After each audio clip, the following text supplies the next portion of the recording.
오늘 함께 읽을 하나님의 말씀은 신약성경 누가복음 17장입니다. 신약성경 누가복음 17장.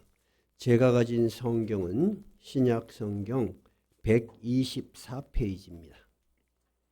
124페이지 17장 11절부터 19절까지 같이 읽도록 하겠습니다. 다 찾으셨습니까? 네, 같이 읽겠습니다. 예수께서 예루살렘으로 가실 때 사마리아와 갈릴리 사이로 지나가시다가 한 마을에 들어가시니 나병 환자 10명이 예수를 만나 멀리 서서 소리를 높여 이르되 예수 선생님이여 우리를 불쌍히 여기소서 하거늘 보시고 이르시되 가서 제사장들에게 너희 몸을 보이라 하셨더니 그들이 가다가 깨끗함을 받은지라. 그 중에 한 사람이 자기가 나은 것을 보고 큰 소리로 하나님께 영광을 돌리며 돌아와 예수의 발 아래에 엎드려 감사하니 그는 사마리아 사람이라. 예수께서 대답하여 이르시되 10사람이 다 깨끗함을 받지 아니하였느냐? 그 9은 어디 있느냐? 이 이방인 외에는 하나님께 영광을 돌리러 돌아온 자가 없느냐 하시고 그에게 이르시되 일어나 가라. 내 믿음이 너를 구원하였느니라 하시더라. 아멘. 오늘 성경 본문 17장 11절은 예수님께서 어딘가를 가고 있는 장면을 그리고 있습니다. 예수님께서 어디서 어디로 가고 계신가 한번 17장 11절을 유념해서 한번 읽어볼까요? 예수께서 예루살렘으로 가실 때에 사마리아와 갈릴리 사이로 지나가셨다.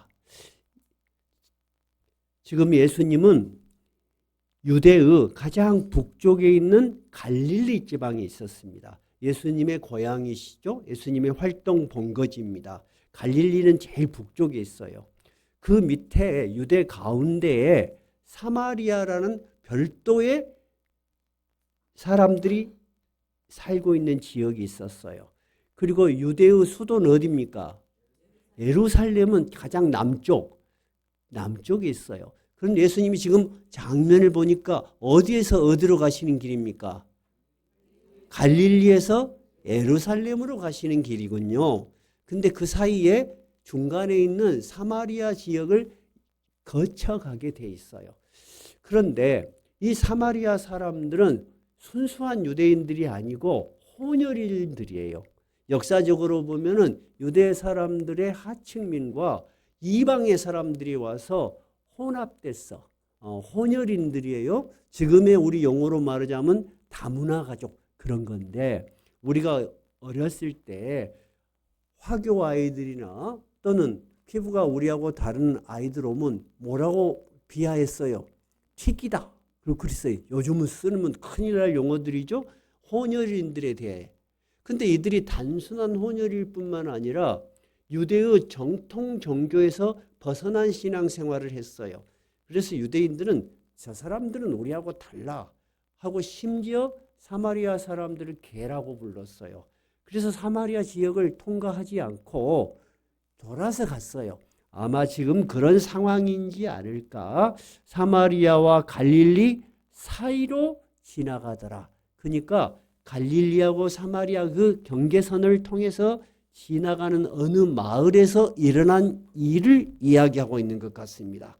그런데 어떤 일이 일어났냐면 예수님과 제자들 일행이 가는데 저 멀리서 사람이 한두 명이 아닌 여러 사람이 막 소리를 흔들면서 소리를 높이면서 막 뭐라고 막 소리를 치는 거예요. 뭐라고 소리를 쳤을까요? 12절 13절 한번 읽어볼까요? 한 마을에 들어가시니 나병 환자 10명이 예수를 만나 멀리 서서 소리를 높여 이르되 예수 선생님이요 우리를 불쌍히 여겨주소서. 아주 멀리서 소리치는 사람이 누구라고요? 나병 환자야. 우리는 성경에서 용어가 조금 바뀌었어요. 나병 환자. 그러면 그 전에는 뭐라고 우리가 불렀어요? 문둥병자. 근데 문둥병자는 나병 환자를 좀 낮춰서 부르는 용어니까 우리가 사용하면 안 되는 용어예요. 그런데 우리는 하도 어렸을 때 문둥병자라는 말을 너무 쉽게 해서 제가 혹시 실수로 문둥병자 그래도 여러분 비하 발언 아니라고 이해하고 들어주세요. 근데 요즘은 또 나병 환자라고도 안 하고 더 좀 고급스러운 용어로 뭐라 그래요? 한센인. 그것은 정식 병명이에요. 그런 사람들이 멀리 서서 막 예수한테 소리를 쳐. 아니 그렇게 부탁할 일이 있고 뭔가 소리칠 일이 있으면 가까이 와서 이야기하지 왜 참 멀리서 소리를 칠까요? 네, 그 사람들은 가까이 해서는 안 되는 어떤 사회적, 종교적인 계율에 의해서 버려진 사람들이야. 사람 가까이 가면 안 돼요. 그리고 가정으로부터 격리돼서 아예 성 안에 들어올 수가 없는 사람들이에요. 그 사람들이 그래서 제일 멀리서 소리를 치는 거예요. 영어 성경에 보면은 그 소리를 치다를 리프트업, 막 목소리를 끌어올려 가지고 우리가 그 노래를 부를 때 최고의 음을 내려면 막 끌어올리듯이 막 소리 그렇게 간절히 예수님한테 간청을 했다는 거예요.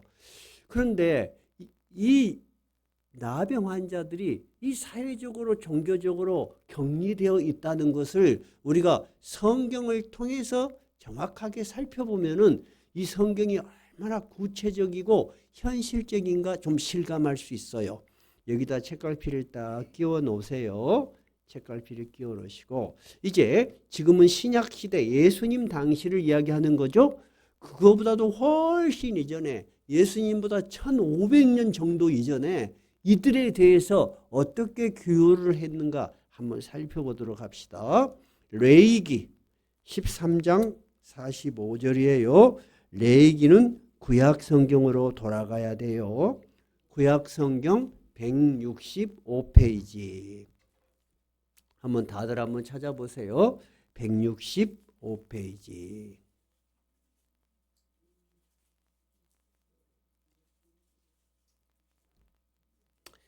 43절부터 읽어보면은 누가 이들에게 당신은 나병 환자야 또는 당신은 문둥병자야 당신은 이 사회에서 가까이 있으면 안 돼 하고 판단하는지 알 수가 있어요. 43절 읽어봐요. 제사장은 그를 진찰할지니 그 대머리에나 이마 대머리에 돋은 색점이 희고 불구스름하여 피부에 발생한 나병과 같으면 이는 나병 환자라. 부정하니 제사장이 그를 확실히 부정하다고 할 것은 그 환부가 그 머리에 있음이니라.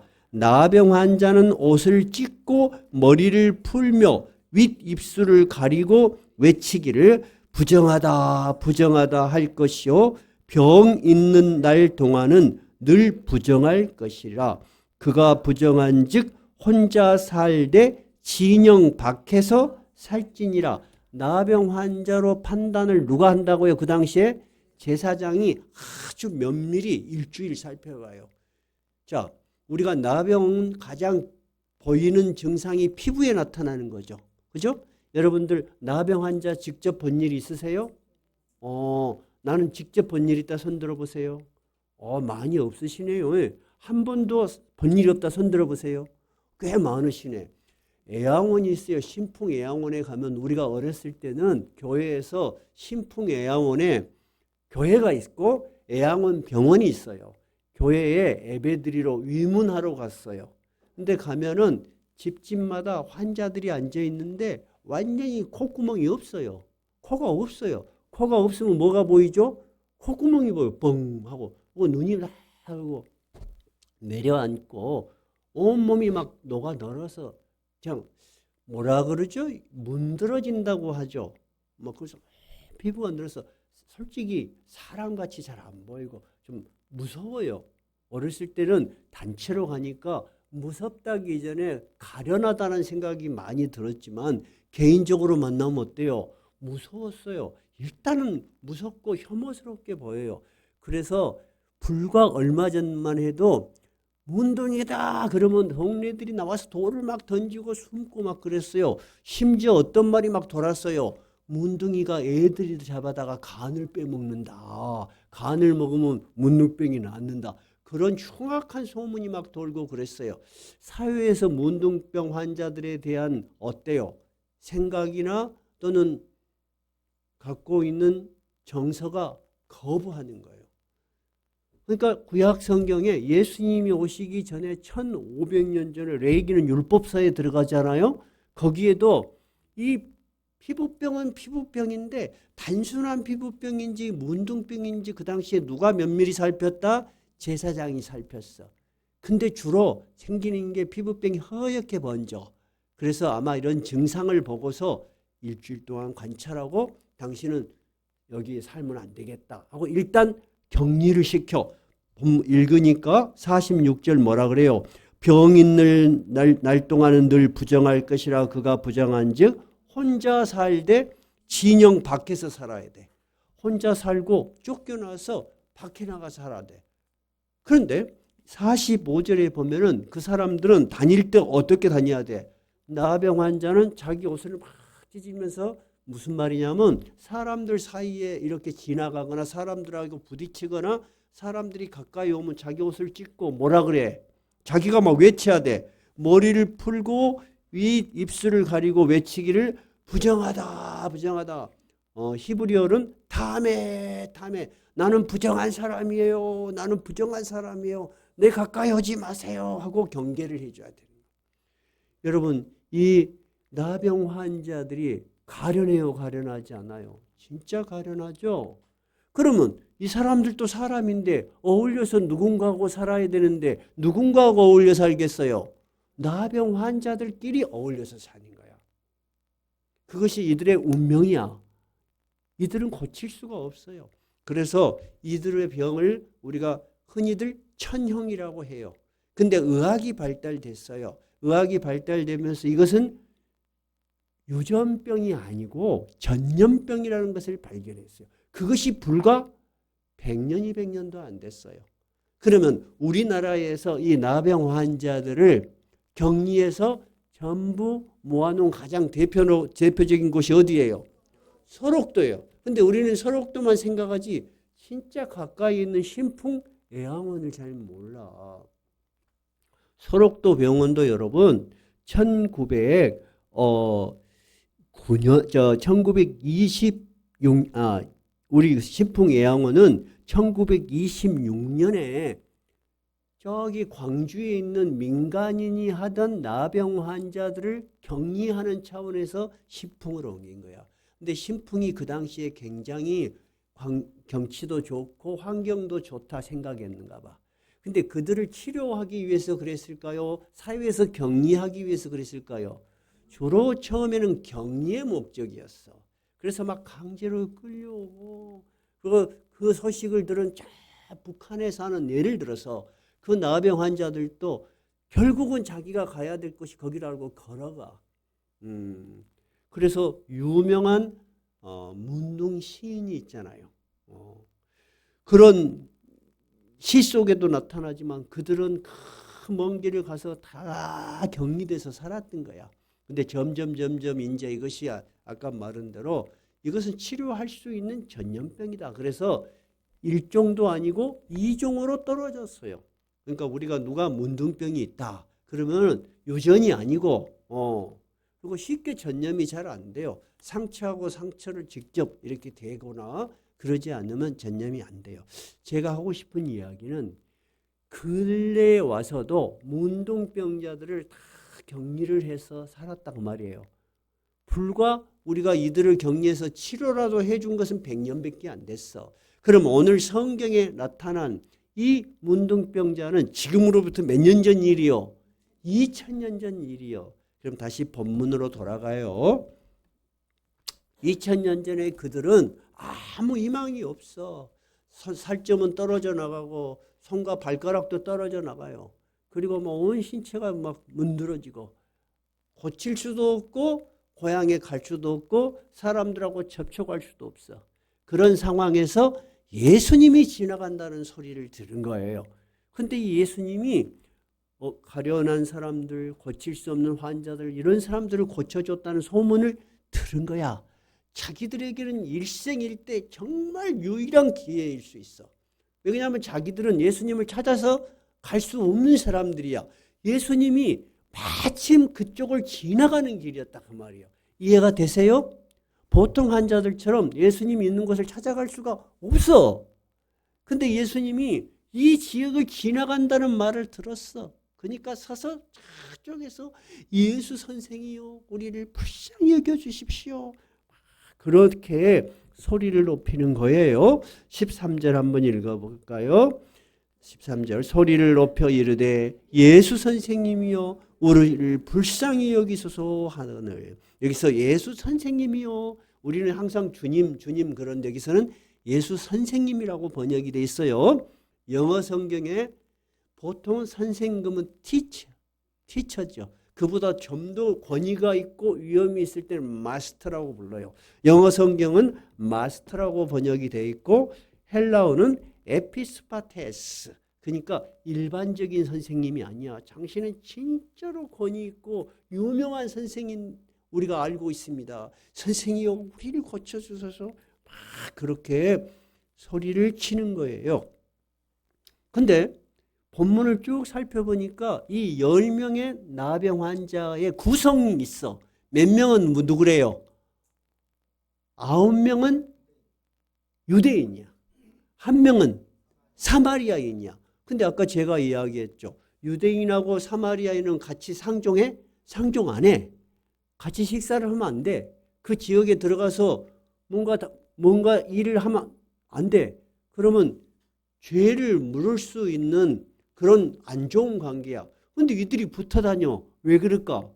어차피 우리는 끝났어. 인생은 유대인이니 사마리아니 그런 거 구분할 필요도 없어. 얼굴도 몰라 서로 막 문드러져 있으니까. 그런 상황이니까 이들이 같이 다닌 거예요. 그런데 예수님께서는 이들이 나병 환자인 것을 아셨지만은 무시하지 않았습니다.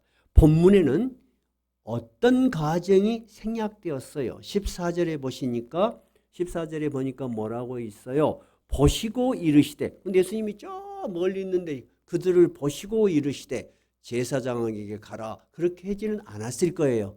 그러니까 어떤 과정이 생략된 것 같아요. 예수님이 막 소리를 치니까 이리 와라 했겠죠.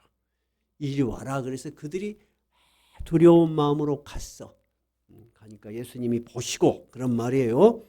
뭐라고 말씀하시냐면은 야 너희들 문둥병자들이구나 하고 평상시에는 예수님이 고치실 때 흙으로 눈에다 바르시기도 하고 어떤 행동을 취하셔서 고친 경우가 많았어요. 근데 예수님이 아무 치료도 안 해줘.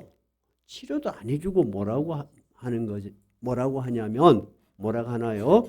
보시고 이르시되 가서 제사장들에게 너희 몸을 보이라 하셨어. 아까 당신은 나병 환자, 문둥병자요. 격리돼야 돼요. 하고 판단을 하는 최종적인 권위자가 누구예요? 제사장이죠. 근데 이들이 살다 보니까 피부병이 나왔어. 문둥병이 아니야. 아주 안 좋은 피부병이었던가 봐. 그러니까 내가 나을 수도 있어. 그러면 나으면 다시 돌아갈 수가 없어. 제사장에게 가서 다시 내가 진짜 나았다. 그리고 제사장이 봤을 때 이거는 진단이 잘못됐구나 또는 애매했구나 하고 판단을 해줘야 돼. 그리고 예식을 해줘야 돼. 예식을. 당신은 이제부터 병으로 자연스러워졌습니다 하고 예식을 해줘야 돼. 그걸 정결 예식이라고 해요. 깨끗하게 해준다는 말이에요. 한번 따라해 보세요. 정결 예식. 정결 예식을 해줘요. 그 정결 예식에는 새를 2마리를 사용해요. 이제 오늘은 본문이 거기가 집중이 아니니까. 근데 한 마리의 새를 잡아서 그 피를 살아있는 새에게 찍어요. 그리고 다 정결 예식을 끝난 다음에 그 새를 공중에 풀어줘. 당신은 이제 모든 매임에서 풀려났다. 이런 정결의식을 다한 후에 그는 사회로 돌아가서 사회생활도 할 수 있고 다시 함께 종교생활도 할 수 있는 거예요. 그것이 그 시대의 법적인 규정이야. 그러니까 예수님이 뭐라 그래? 가서 제사장에 가서 보여라. 그렇게 이야기를 했어요. 그런데 한번 생각해 봐요. 이 병에 걸린 사람들이 예수를 찾아왔을 때는 무엇을 기대했겠어요? 뭔가 예수님이 액션을 취해주고 뭔가 치료를 해주고 그러기를 바랬을 텐데 예수님이 아무것도 안 해요. 자기들은 온 그대로야. 근데 제사장에게 가래요. 뭐 제사장에 가면 뭐 할 거야? 여러분 그들이 이해가 될까요? 이해가 되지 않죠. 그래서 어떤 생각을 했을까요? 이게 무슨 치료야? 우리가 예수님한테 온 거 이거 완전히 헛거 아니야?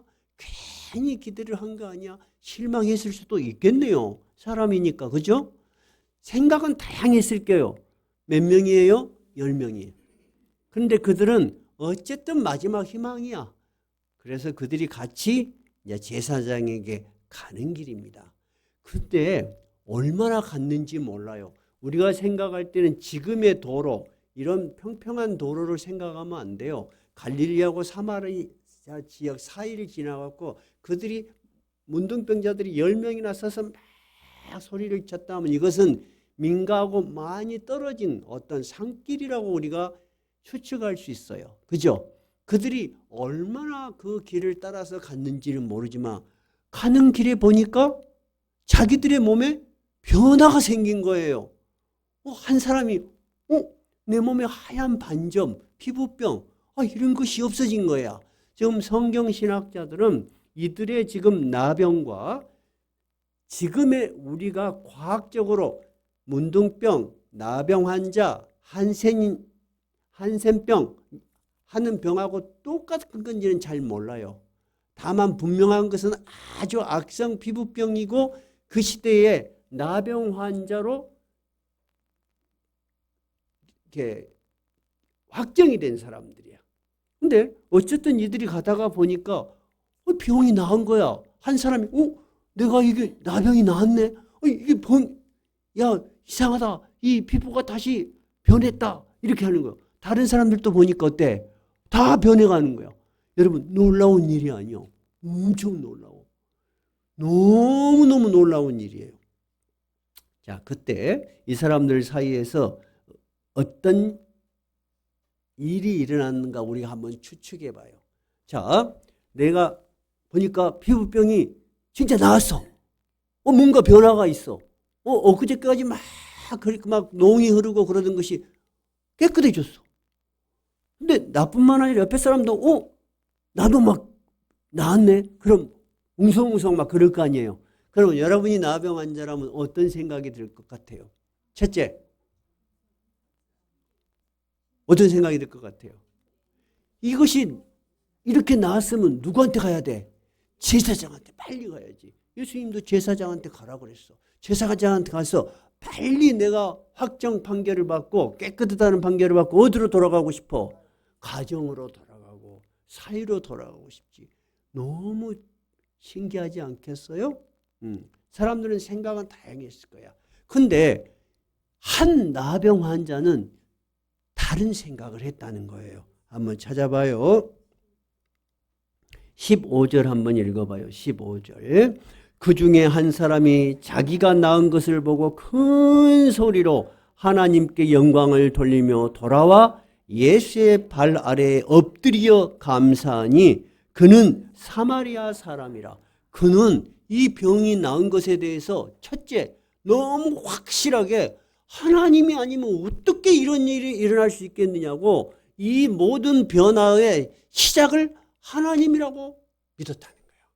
왜냐하면 자기가 지금까지 이 나병 환자로 살면서 가진 방법을 다 해봐도 사람의 방법으로 되지 않아. 근데 자기가 남을 받았어.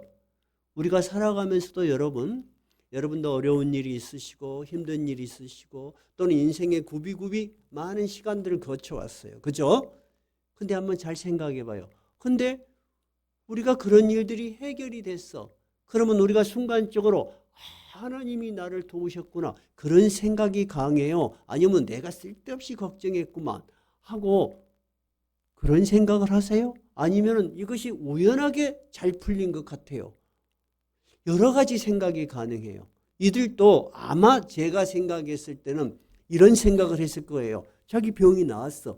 야, 내가 오진을 했구만. 내 병은 어차피 나을 병이었다. 이렇게 생각할 수도 있어. 왜? 예수님이 그 자리에서 고치시지 않았잖아요. 자기들이 걸어가는 과정에서 생긴 거야. 이건 우연일 수 있어. 두 번째는 내 병은 나병이 아니었어. 처음부터 나을 병이었어. 그렇죠? 사람들은 자기에게 일어난 삶의 변화에 대해서 다양한 생각을 할 수밖에 없어. 근데 이 나병 환자는 어떻게 생각했다고요? 하나님이 아니면 고칠 수 없는 일이 나에게 일어났다는 거야. 근데 이 일을 일으킨 분이 누구라고 그는 확신한 거예요? 예수님이라고. 이 예수님이 말만 하셨지만은 그분이 우리를 제사장에게 가라고 했단 말이야. 그러면 이런 일이 일어났어. 그러면 이분이 틀림없이 위대한 능력을 우리에게 발휘한 것이다. 하나님께 영광을 돌렸다는 거예요. 하나님께 영광을 돌린다는 것을 우리는 교회에 그냥 매여서 그냥 24시간 교회부터 살고 24시간 기도만 하고 그런 것을 하나님께 영광을 돌린다고 생각할 수도 있겠지만은 하나님께 영광을 돌린다는 것은 나에게 일어난 모든 일들에 대해서 하나님이 함께 하심을 굳게 믿는 거예요. 그리고 그 하나님이 나의 기도에 응답하였다는 것을 믿는 거예요. 여러분, 예수님이 이 일을 했다는 것은 어떤 것으로 증명할 수 없어. 예수님이 그 자리에서 고쳐줬어요? 고치시지 않았잖아요. 예수님이 하신 이야기는 뭐예요? 제사장에게 가봐라 그랬어요. 이들은 예수님한테 아무것도 얻은 것도 없어. 예수님이 했던 말만 믿고 그냥 가는 길이야. 그러니 예수님이 했다고 자기들이 어떻게 확신할 수 있었겠어요? 근데 사마리아 사람은 예수님의 말씀을 그냥 흘려듣지 않았다는 거예요.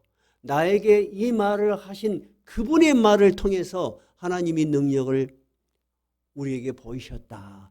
그 능력을 일으키신 분이 바로 예수님 자신이라는 것을 이는 확실하게 믿었다는 거예요. 우리의 신앙이라는 것은 여러분 생각에서부터 시작합니다. 모든 신앙은 지적인 내가 어떻게 판단하고 이해하느냐 하는 지적인 데서부터 시작해요. 두 번째는 감정적 신앙이에요. 내 가슴이 뜨겁고 감동이 돼 있어요. 세 번째는 뭐예요? 그것을 나의 삶에 실천하는 거예요. 이 사마리아 사람은 이 일을 보고 이 일이 하나님께서 우리에게 이루어진 일이라고 믿었다는 거예요. 두 번째는 하나님께 감사를 드렸다는 거예요. 세 번째는 거기서 끝난 것이 아니고 예수님께 직접 돌아서서 갔어. 남은 9명은 그렇게 하지 않았는데 이 사마리아 사람은 힘쓰고 애써서 오던 길을 되돌아가서 예수님께 이러한 일이 일어났습니다. 저에게 당신이 이런 은혜를 베풀어 주셔서 정말 감사합니다 하고 구체적인 감사를 표현하는 의지적 신앙을 가지고 있었다는 거예요. 여러분 신앙은 전인격적인 거예요. 저도 어렸을 때부터 신앙생활을 했잖아요. 가만히 앉아 있었어도 여러분 20년 30년 들으면 신앙 지식이 대단히 많아요. 제가 이야기하죠.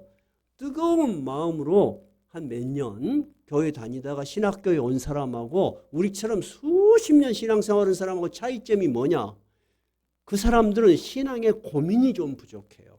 우리는 신앙생활을 오래 하다 보니까 여러분 성경에 있는 대로 다 이루어집니까? 그게 아니잖아. 기도하면 그 다음날 다 이루어집니까? 아니잖아. 그러면 고민을 하게 돼 있어. 여러분이 질병이 걸렸는데 기도하니까 다 나섰어요? 아니잖아요. 우리는 신앙에 고민이 있어. 이 고민을 붙들고 사는 거야. 근데 감정적으로 신앙을 접근하면 그 뜨거운 마음으로 시작할 수 있지만 사람의 감정은 식을 수가 있어. 그죠?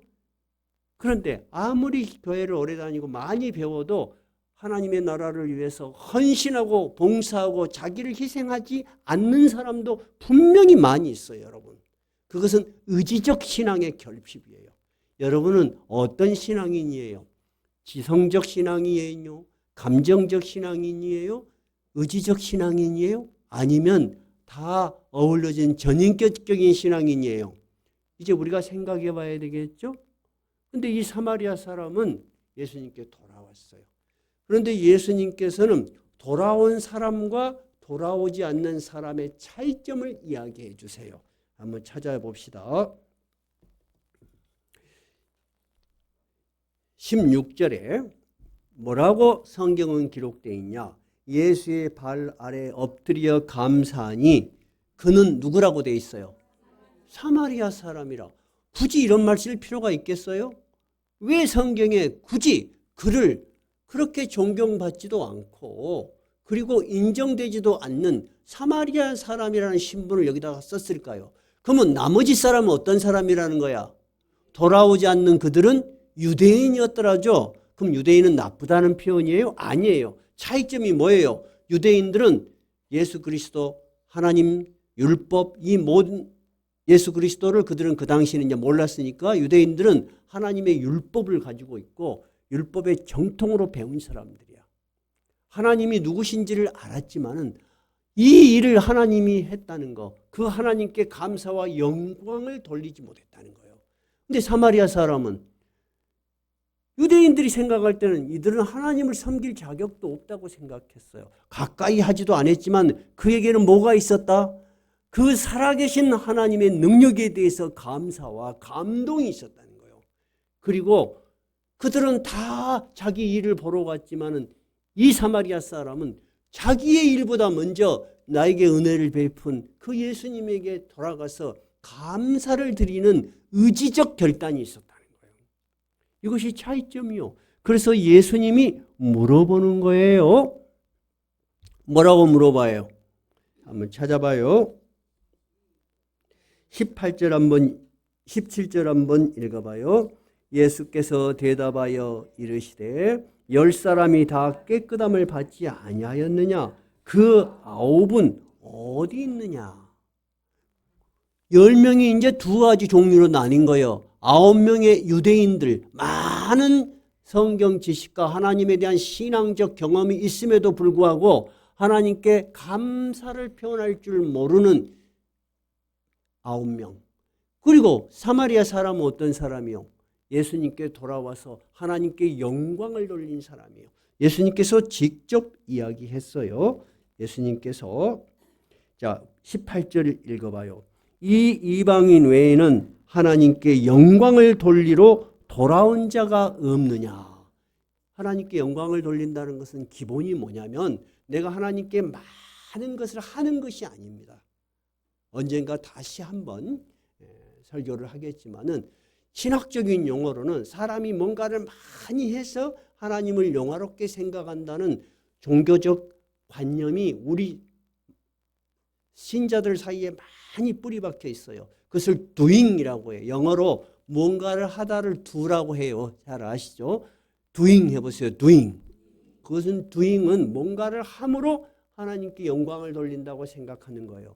그거 틀린 신앙 아니에요. 교회를 위해서도 사회를 위해서도 본인을 위해서도 훌륭한 신앙이에요. 근데 그거보다도 더 본질적인 신앙은 뭐냐면 being이에요. 해보세요. being. be라는 동사는 너의 존재. 네가 하나님의 존재를 어떻게 이해하느냐는 거예요. 그리고 너와 하나님 사이가 어떤 관계냐는 거예요. 이 사마리아 사람은 하나님의 위대하심, 하나님의 살아계심, 나같이 하찮은 사람에게 하나님이 드러내 보이신 놀라운 능력을 보고 그 하나님께 무릎을 꿇은 거예요. 하나님을 찬양한 거예요. 그래서 여러분 제가 늘 이야기하지만 우리 교회 예배가 어떤 예배가 돼야 된다고 그랬어요? 살아있는 예배가 돼야 돼요. 하나님께 감사하는 예배예요. 우리가 하나님을 알 수 있다는 거, 하나님을 믿을 수 있다는 거, 하나님께 경배할 수 있다는 것은 여러분 아주 특권이에요. 우리 지난주에 초청 예배 드렸죠. 그분들이 한 번 1년에 한 번 와도 얼마나 기쁩니까? 달리 말하자면 그분들에게 그 은혜 주신 것만 해도 고귀한 은혜라고 생각해. 근데 우리는 1년에 몇 번 와요? 53주에 수요일까지 100번도 더 와. 우리는 정말 놀라운 복을 받은 거야. 우리가 하나님을 지성적으로 이해하고 받아들이고 우리의 마음에 감동이 있고 항상 하나님 앞에 나와서 하나님과 깊은 영적인 교제를 하는 것이 즐거우세요? 여러분은 바로 이 사마리아 사람같이 하나님께 영광을 돌리고 있는 거예요. 여러분이 그 감동과 여러분의 삶 속에서 무슨 일을 하느냐 하는 것은 그 다음 일이야.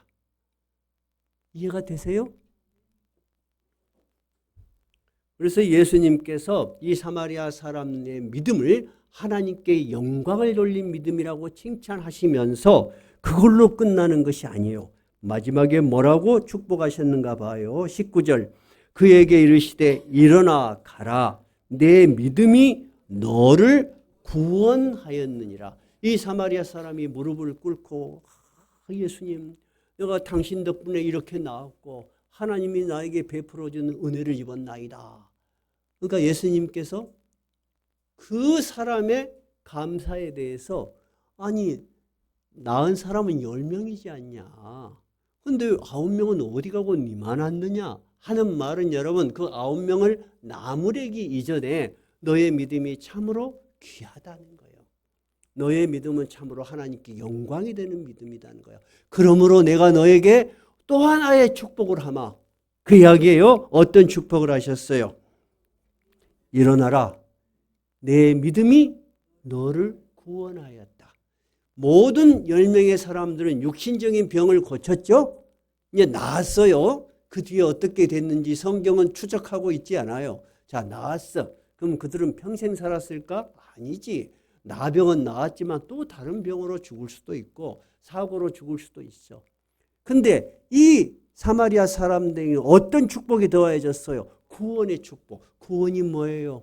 구원은 끄집어내어 주는 거예요. 이 세상에서 많은 고통으로부터 늘 하나님이 함께 하시는 평안함, 함께 하심, 그리고 이 세상을 떠나서 죽을 때에도 허무하고 고통스럽지 않고 어디로 가는 거예요? 하나님의 나라에 들어가는 약속을 선물 받은 거예요. 그래서 여러분 하나님께 드리는 진정한 감사는 또 감사를 낳고 또 감사를 낳아요. 왜? 그 감사를 받는 하나님이 여러분을 축복하시기 때문이에요. 한번 따라해 보실래요? 하나님께 드리는 감사는 또 다른 감사를 낳는다.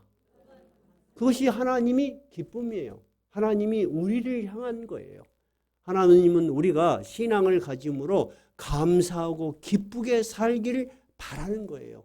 그래서 항상 제가 그렇죠. 여러분에게 신앙은 자유함입니다. 신앙은 기쁨입니다.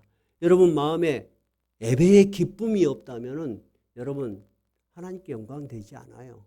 여러분이 어떤 상황에서든지 어떤 형편에서든지 이 상황을 알고 계시는 하나님이 나를 일으키시고 나를 반드시 승리케 하실 것이다. 이런 믿음과 확신이 하나님을 영광스럽게 하는 거예요.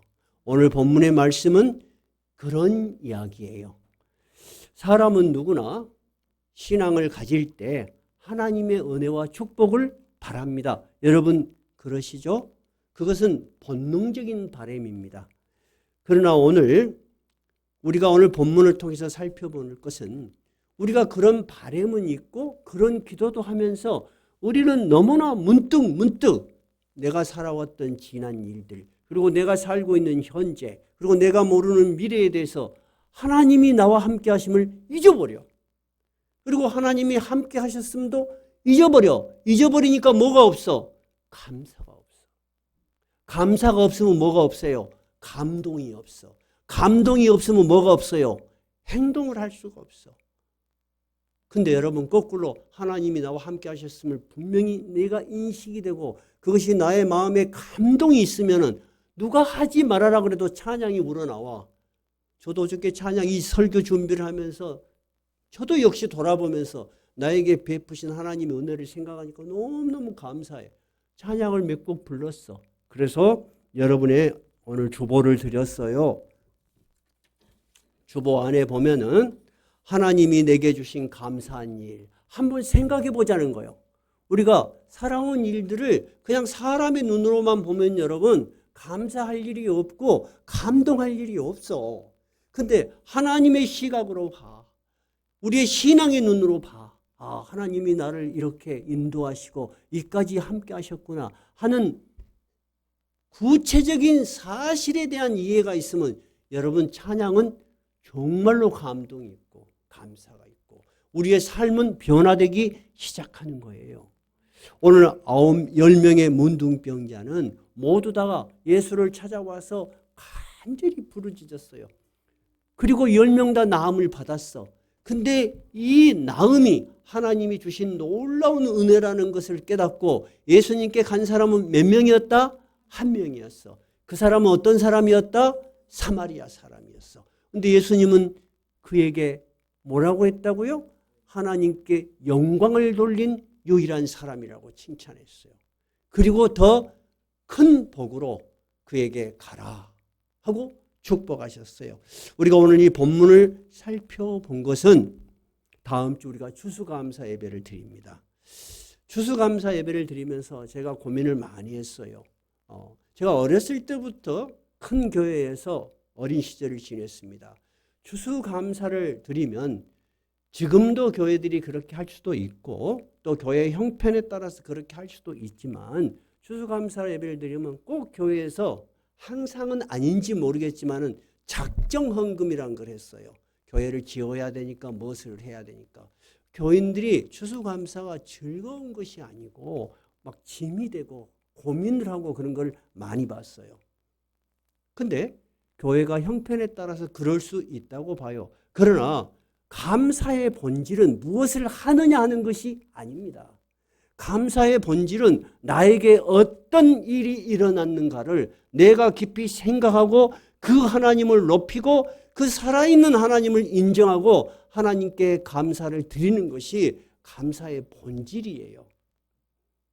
그래서 여러분에게 이 주보에 하나님이 내게 우리 가정에 주신 감사한 일이 무엇인지 좀 구체적으로 생각해보는 예배가 됐으면 좋겠어요.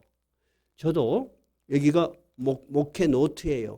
목회 노트에 제가 감사할 일을 다 적어놨어요. 오래전부터 쭉 보면은 한 10가지 돼. 아니 감사할 일을 적어보니까 전부 다 감사할 일이야. 불평할 일이 없는 거예요. 특히 감사할 일이 뭐냐? 내가 나를 억지로 끌고 가서 목회자로 신학교로 끌고 갈 때 나 죽는 줄 알았어. 하나님 이 인생 말년에 왜 나를 이리 끌고 가십니까? 근데 지금 어때? 너무 좋아. 너무 좋아. 제일 좋은 건 뭐냐? 내가 가르치는 하나님의 말씀, 내가 전하는 말씀에 내 진심이 묻어 있어. 나도 여러분하고 똑같아. 근데 그런 과정을 거치면서 이 자리까지 나를 오게 하신 하나님 너무 감사해. 우리 자녀들의 문제, 여러 가지 문제, 하나님 감사해. 그래서 내가 때로는 잊어버려요. 그런 거를. 잊어버려. 우리도 자녀들이 2명 있잖아요. 애들이 있으면 항상 좋은 일만 있나요? 굳은 일도 있어. 그런 일이 있으면 막 속이 상하고 막 그러죠. 근데 이 노트를 보면 여기도 보면 자녀들에게 복 주심을 감사해. 다 적어놔서 내가 자녀들에게 복 주심을 감사해놓고 성질 내면 되겠어? 건강하게 해주심에 감사. 여러분 아프면 힘들어. 여러분 한번 적어봐. 나도 이렇게 다 적어놓고 봐. 그러면 항상 보는 것도 잊어버려. 1년에 한두 번이나 봐. 이 설교를 하면서 다시 봤어. 여러분 감사도 여러분의 삶 속에서 구체적으로 이해되고 구체적으로 하나님께 드리는 감사여야지 그것이 진심이야. 그래서 우리가 신앙은 무엇과 분리할 수 없다 그랬어요. 우리의 삶과 분리할 수가 없는 거예요. 그래서 여러분이 이 주보에 여러분이 진정으로 여러분에게 베푸신 하나님의 은혜를 써보기를 바라요. 그래서 여러분이 존재, 내가 하나님과 어떤 관계인가를 먼저 살펴보시고 그리고 교회에 필요한 일들을 하시면 하나님께서 여러분을 보시고 하나님께 영광을 돌렸다고 할 거예요. 근데 그런 것들이 없이 아이고 교회에서 또 이번엔 이렇게 해라네. 그리고 마지못해 하면 하나님께 영광이 될까? 하나님께 영광이 안 되지. 나는 확실히 깨달은 게 하나가 있어요. 하나님은 무엇을 먹는 분도 아니야. 무엇을 소유하는 분도 아니야. 근데 우리로 하여금 그런 감사를 표현하게 해. 누구를 위해서 그렇게 할까요? 하나님 자신을 위해서 할까요? 여러분을 위해서 할까요? 여러분을 위해서 하는 거야.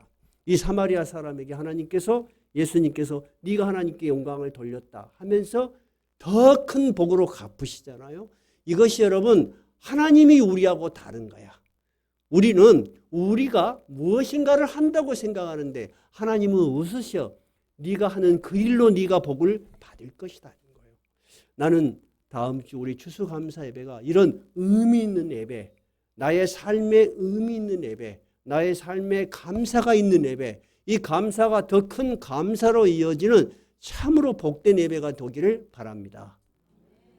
여러분의 신앙이 새로워지는 1년에 한 번 있는 귀중한 예배가 되기를 바랍니다. 찬송하십시다. 429장입니다.